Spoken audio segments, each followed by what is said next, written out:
Have you ever felt completely and utterly trapped?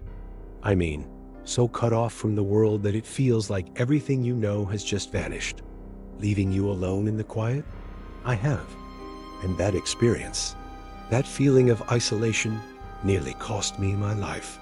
Today, I'm going to tell you exactly what happened during the winter I agreed to pet sit at a stranger's cabin deep in the Adirondack Mountains. So picture this. It's last February. The city is gray, the rent is due, and I'm scrambling for some extra cash. I'm scrolling through online classifieds, looking for anything, when I spot an ad. It's for a weekend dog-sitting gig. The description sounded perfect, a quiet, rustic cabin, just far enough upstate to feel like a real escape. A mini vacation that I'd get paid for. The job seems simple enough. Drive up, meet the owner, and for 2 days, just watch his golden retriever, a big friendly guy named Max. The owner, a gruff but seemingly harmless man named Mr. Abernathy, gave me the rundown. Keep Max fed, bring in the mail from the box at the end of the long driveway, and most importantly, keep the fireplace going. The cabin, he warned, got bone-chillingly cold without it. I arrived on a Friday afternoon. The drive itself was beautiful, with winding roads cutting through dense forests already blanketed in a thin layer of old snow. The cabin was exactly as advertised, charming, made of dark wood, with a big stone chimney puffing out a gentle stream of smoke. Mr. Abernathy was packed and ready to go. He showed me the pantry, stacked high with canned goods and firewood, pointed out the quirks of the old furnace, and introduced me to Max, who immediately started licking my hand and wagging his entire body. It was idyllic. As he left, he tossed one last comment over his shoulder. Storm's coming, but the plows are usually pretty reliable. Shouldn't be a problem. That first night was everything I'd hoped for. It was peaceful. The only sounds were the crackling of the fire and the gentle snores of Max sleeping at my feet. I read a book, drank hot cocoa, and felt the stress of city life melting away. Outside, the promised snow began to fall, first as gentle flakes, then getting heavier, thicker, swirling in the glow of the porch light. It was beautiful, like being inside a snow globe. I went to bed feeling completely content, listening to the wind howl softly outside. When I woke up the next morning, the world had been transformed. I looked out the window and saw nothing but white. A thick, heavy blanket of snow had fallen overnight, burying everything. The porch railing was gone. The trees were bowed low under the weight, and the driveway had completely disappeared. It was a winter wonderland, but a slightly unnerving one. I tried my cell phone. No service, not a single bar. Okay, I thought, that's not totally unexpected out here. I tried the cabin's Wi-Fi. Nothing. The storm must have knocked it out. Then I went for the last resort, the landline. I picked up the receiver and was met with dead silence. No dial tone. Nothing. A little knot of anxiety started to form in my stomach, but I pushed it down. Mr. Abernathy said he'd be back the next day, on Sunday. The plows would come. I had plenty of food, tons of firewood, and a very happy dog for company. I just had to wait it out. So I spent the day trying to enjoy the forced solitude.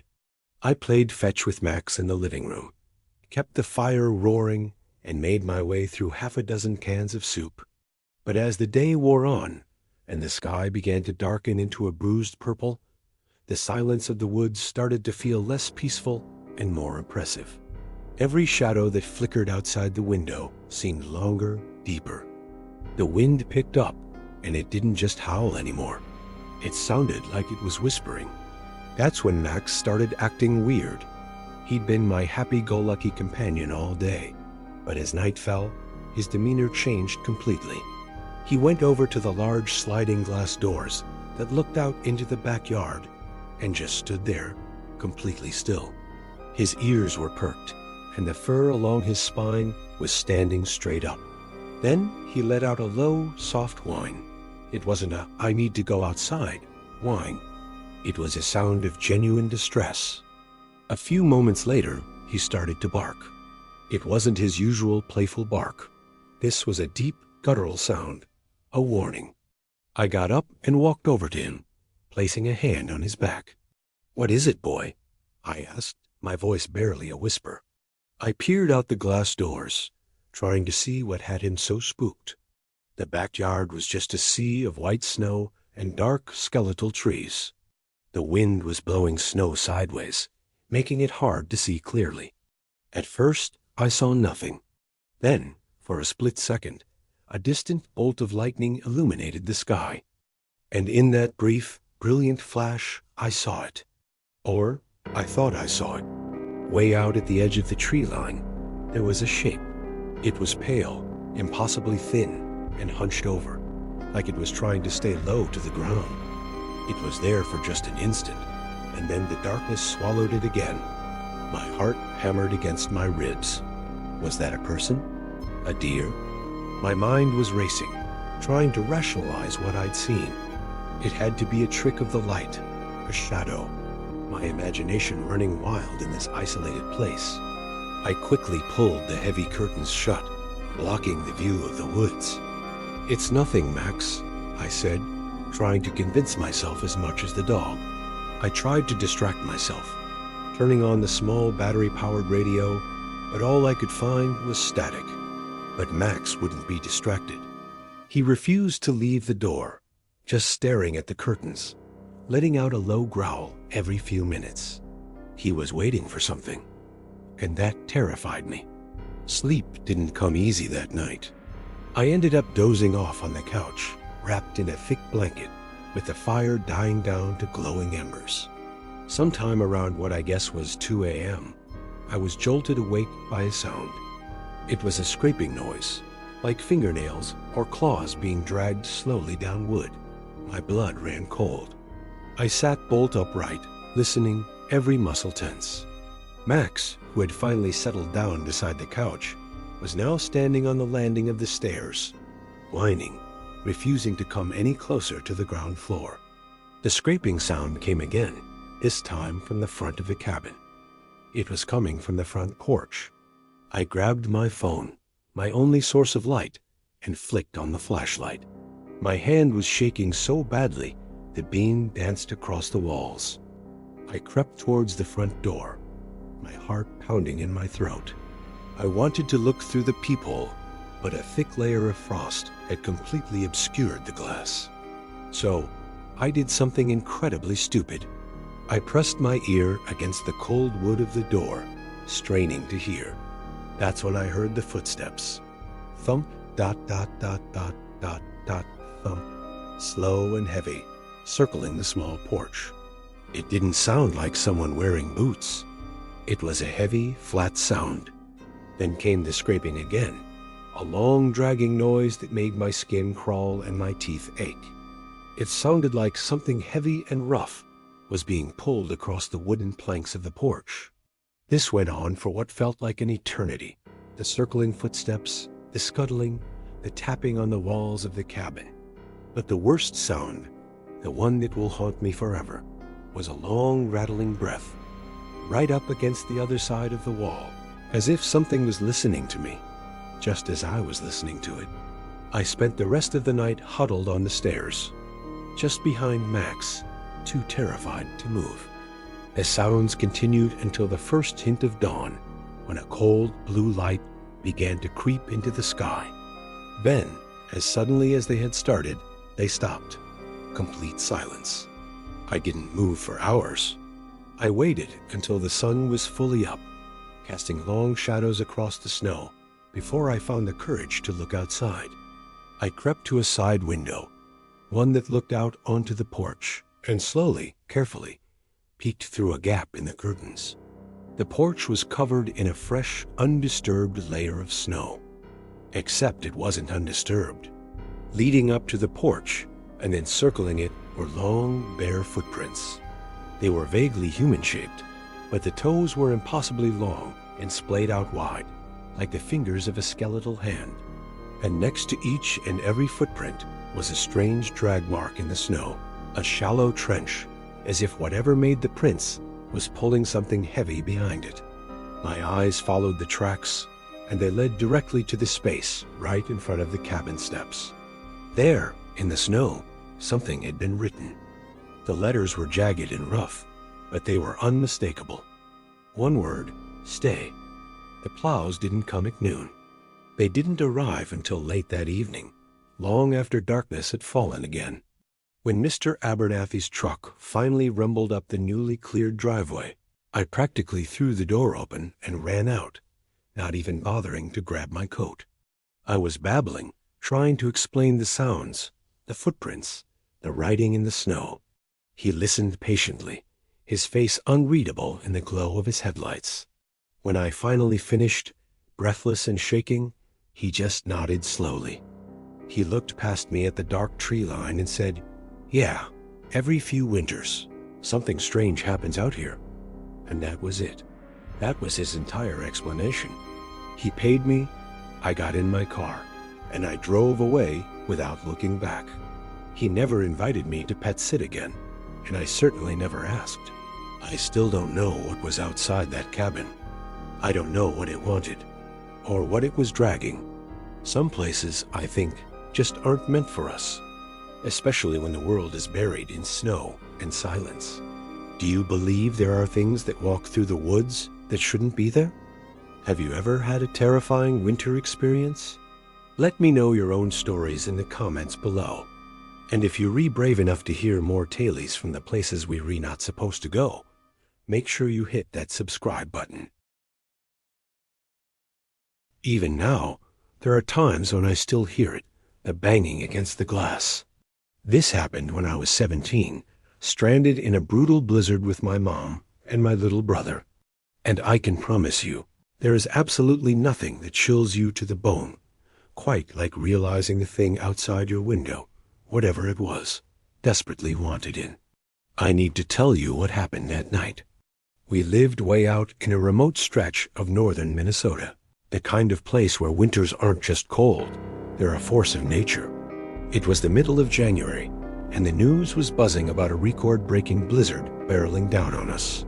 The day before it hit, my mom went on a massive supply run. Canned goods, batteries, water, everything we'd need. She figured we'd probably be stuck indoors, maybe a day or two, without power at most. It sounded like a little adventure. We had no idea. The winds started howling right after sunset. It was a low, mournful sound that slowly grew into a shriek. By midnight, you couldn't even see the porch from the kitchen window. It was just a solid, swirling wall of white. It was like the world outside our house had simply vanished. The next morning, we woke up to absolute silence. The wind had died down, but an eerie quiet had settled over everything. And it was cold, bone-chillingly cold. The power was out. I tried the front door, but it wouldn't budge. I pushed with all my weight, but it was like hitting a solid wall. The snowdrifts were piled up to my chest. We were completely sealed in. No power, no landline, and of course, no cell service. We were an island in a sea of snow. That's when my little brother, who was only 8 at the time, said he saw footprints in the snow. I was standing by the fireplace, trying to get a small blaze going, and at first, I just thought he was trying to spook me. He was always doing stuff like that. Very funny, I told him, not even looking up, but he insisted. No, really, he said, his voice small. Come look. Just to humor him, I went over to the back door. I pressed my face against the frosted glass, my breath fogging it up instantly. I wiped a small circle clean and peered out. And sure enough, there were tracks. Big, heavy boot prints, deep in the snow. They crossed right through our backyard and then seemed to circle the entire house. My first thought was relief. Maybe they were from yesterday, before the blizzard got really bad. But my brother, smarter than I gave him credit for, pointed out something terrifying. Fresh snow had fallen all night long, a fine powdery layer that coated everything. If the prints were old, they would have been covered or at least softened. But these were sharp, crisp. They were new. We ran and told Mom. I could see the flicker of fear in her eyes, but she put on a brave face for us. "It's probably just a lineman from the power company," she said, her voice a little too bright. "They're probably out checking the lines." Deep down, I think we all knew that was just for our benefit. A lineman wouldn't be circling the house on foot in a storm this bad. They wouldn't be wandering aimlessly in the backyard. The explanation didn't fit. But for a few hours, we let ourselves believe it. We played board games by the light of the fireplace and tried to pretend everything was normal. But then came the banging. It was late. The sun had set hours ago, plunging us into a deep, profound darkness, broken only by a few candles we'd gathered in the living room. At first, it was just a dull thump. It sounded like the wind had shoved a heavy branch against the house. We all glanced at the window, but didn't think much of it. The house was always making strange noises during storms. Then, bang! This was different. It was loud. Intentional. It was the unmistakable sound of a fist or something much heavier slamming against the big bay window in the living room. The pane of glass shivered in its frame. My brother gasped. We all froze, our eyes locked on that dark square of glass. Bang! A second time. Bang! A third time, so hard I was sure the window was going to shatter. Mom grabbed us, her voice a sharp, urgent whisper. "Blow out the candles now." We scrambled to snuff out the flames. The room was plunged into sudden, suffocating blackness. We held our breath, listening. The only sound was the frantic thumping of my own heart. And then, for just a second, a flash of lightning illuminated the sky outside, backlighting the window. And there was a silhouette. It was huge, hulking, with broad shoulders that filled the frame. A face was pressed right up against the glass, watching us. He started pounding again, harder and faster this time. In the chaotic, flickering light of the storm outside, I saw his eyes. They were wide, wild, and staring right at me. His mouth was twisted into this awful, lopsided grin. This wasn't someone looking for help. This was someone trying to get in. Mom screamed, "The basement! Go!" We didn't hesitate. We scrambled down the old wooden stairs into the damp, cold cellar, dragging a heavy wooden bookshelf in front of the door, barricading ourselves in. Down there, in the pitch dark, we could hear him. We heard him circling the house, the crunch of his boots in the snow. We heard a scraping sound, like he was dragging something sharp along the siding of the house. He started tapping at the small, high basement windows, one by one, tap, tap, testing them. Then he found the cellar door, the one that led directly outside. He started rattling the handle, then pounding on the thick wood. All night, it went on. The storm raged outside, and the thing kept up its terrible rhythm. The banging came and went, sometimes disappearing for an hour, only to return with a violent fury at a different window, a different door. We huddled together under a pile of old blankets, listening, waiting. It was the longest night of my life. Just before dawn, everything went silent. The wind died down. The banging stopped. The scraping was gone. We stayed in that basement for what felt like an eternity, too terrifying to move. Finally, after hours of nothing but the sound of our own breathing, we crept back upstairs. The house was freezing. The candles had all burned down. Sunlight, pale and weak, was filtering through the windows. The storm had broken. The snow was still impossibly deep, but with all three of us pushing, the front door budged just enough for us to squeeze outside. And we saw the prints. The same heavy boot prints circled the house again and again and again, a deep trench worn into the fresh snow. The tracks went right up to the walls. At each window, we found 2 deep imprints where he'd stood, looking in, for who knows how long. And there, at the kitchen window, was something that made my stomach turn. A perfect, bloody handprint, half melted in the pale morning light, smeared across the glass. No one ever found out who it was. The police said that when the plows finally got through a day later, There were more tracks leading off into the deep woods behind our house, but they faded out where the wind had swept the snow clean. Whoever or whatever was out there in that blizzard, we never saw them again. But every winter now, when the wind howls and the snow piles high against the door, I check every window, every lock, every single night. And sometimes, when it's quiet and a storm is rolling in, I think I hear it. That banging, just once. A quiet little thump. Just a reminder of the night the storm brought something to our door. If you've ever seen something outside your own window during a storm, or heard something you couldn't explain, tell me about it in the comments. I'd really like to know I'm not the only one.